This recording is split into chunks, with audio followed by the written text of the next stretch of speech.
Hey, Matt here for ThoughtSpark. You know, between all the trolls, time wasted online nowadays, Donald Trump tweets, reading news websites only to be misinformed, seeing annoying ads, wishing you or your kids would get off their phones, computers, iPads, tablets, and get outside more, you know? Maybe you still remember a time where just loading a web page took a really long time. Or maybe you still experience this. I'm talking, of course, about people with dial-up connection. It does still exist. But what if you never had to deal with any of these issues? Ever? This isn't a video to see how long you can abstain from using your phone or your tablet or the computer. Of course, I'm talking about what if the internet simply never existed at all?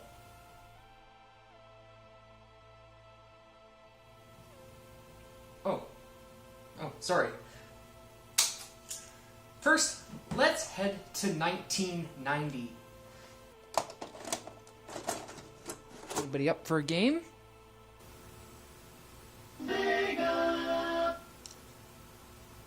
1990 is a good place to see in this scenario because it was the most modern time that we lived normal everyday lives without the internet at our fingertips. Of course, things like the ARPANET still existed. It has so back since 1969.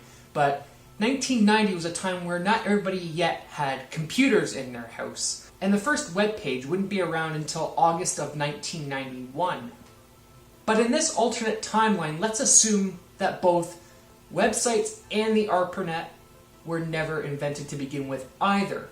However, everything else, such as computers and all other modern technology we have today in 2018, still does exist, like cell phones, for instance. So what would become of computers in this modern day and age without the internet?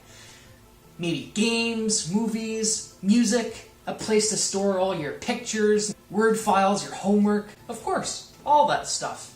That's what I did before I ever had a blue cable hooked up to it, or a Wi-Fi card inserted into this thing, for that matter. Things like Cross Country Canada, KidPix, and Claris Works were the go-to thing for productivity or lack thereof in the 90s. In this alternate timeline, the entertainment industry and computer industry would continue to flourish. So, living a modern day life here in 2018 without the internet, what would it look like? We would still wake up to our alarm clock, be it AM, FM radio, a CD player, cassette player even, and we would maybe listen to the radio or the TV for news updates, traffic and weather before we head out on the road to go to work. But say we leave for work and we forget our phone at home. What happens? I think that it's fair enough to say that we would still get a little bit anxious about missing a phone call or a text message from somebody, but it wouldn't be quite the fear we have today. The FOMO. That is, of course, the fear of missing out on that latest Instagram post, Facebook post, Snapchat. Am I right? So we get home from work, we maybe make dinner, we call a friend, maybe play a board game, head out to the ever-flourishing bookstores to buy a new book to indulge in for the weekend. And on the way there, the only advertisement being on the radio and in physical form. Now, more for entertainment, of course, the PlayStation, the Xbox, Nintendo's, PlayStation portables, those would still be flourishing, of course. Let's get to the music side, the iPod. I believe these would still be around, however you would need to buy a CD, rip it to your computer, then load it to your iPod, just to be a little bit more compact with your music. Or of course you could put it on your phone. All those could be combined. Who knows, maybe even manufacturers would build in joysticks and gaming features into phones. Maybe we would buy new games as an SD card. This could apply to things like movies as well. If DVDs still went extinct, maybe we would pick up thumb drives at the video store. In this case, the video store would be ever flourishing as well. Netflix is just a made-up name. It doesn't exist. Amazon is the name of a river. So there would be all sorts of forms of entertainment, like this battleship game. But say, for instance, it could also be integrated into a phone. I also think that buttons would still be prevalent on phones. There would be no internet to view on our touchscreen phones, so there would be no need for a touchscreen. But then the problem of pocket dialing would still exist. I hear of people pocket dialing on modern smartphones. I personally don't know how this happens, because for me, I need to open up contacts, click a name, click call. It's a multi-step process. How do you do that in your pocket accidentally? Here, you could just press and hold a button if you have it on speed dial and pocket dial somebody. Also, need to check your bank account balance? Enter your account number, followed by the pound sign. Notice how I said pound sign? Hashtag what? That's right, that pound sign would still be known today as the pound sign. So let's look at information in particular. News specifically, newspaper, and books. All of which would be controlling viral trends, culture, and celebrities. There'd be a lot less celebrities thanks to the absence of the internet, and basically big cable companies and media would control who becomes famous. Also, personal classifieds. We don't have Kijiji or Craigslist or any sort of things like that if you wanted to sell a car. You would have to go out on your front lawn and put a for sale sign there, as maybe some people still do.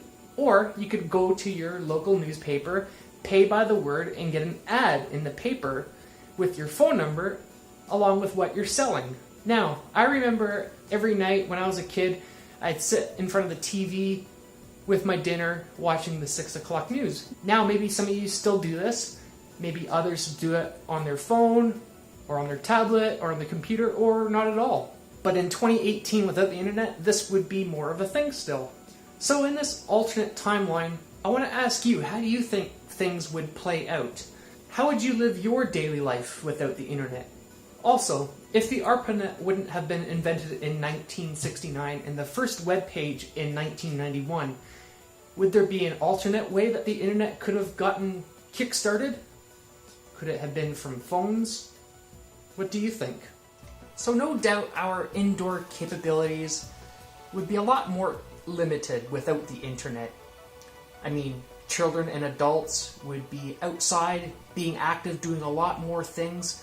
I mean, in a sense, the internet really leaves us indoors. I mean, the internet can be seen as a window to the outside world without having to go outside. It could also be seen as a separate universe within our own, as a separate realm or a separate universe. It's one that you can get lost in easily, but also get out of easily. You don't need a map to get out of it. It's just insane to look back and reflect on how involved we are with the online world these days, and how we as a society have evolved, both business and personal use of the internet, to rely on a tool so much that it would only take one day to realize how much we really need it and how much we rely on it. Also, without the internet, I wouldn't have you guys to thank for watching. So thank you for that. And thank you to my Patreon supporters as well. Without the internet, I wouldn't have you. Consider supporting ThoughtSpark on Patreon over at patreon.com/ThoughtSpark. Anybody donating $5 or more a month gets their name at the end of my videos. There's some cool perks over there as well as some behind the scenes content. So check there, I'm always posting stuff for Patreon members only. Over here to your right, my left, up and down are some other videos that you may enjoy. Leave a like if you like this video, and subscribe if you haven't already. Why not share with somebody who may also enjoy this content? As always, thank you for watching. Stay curious.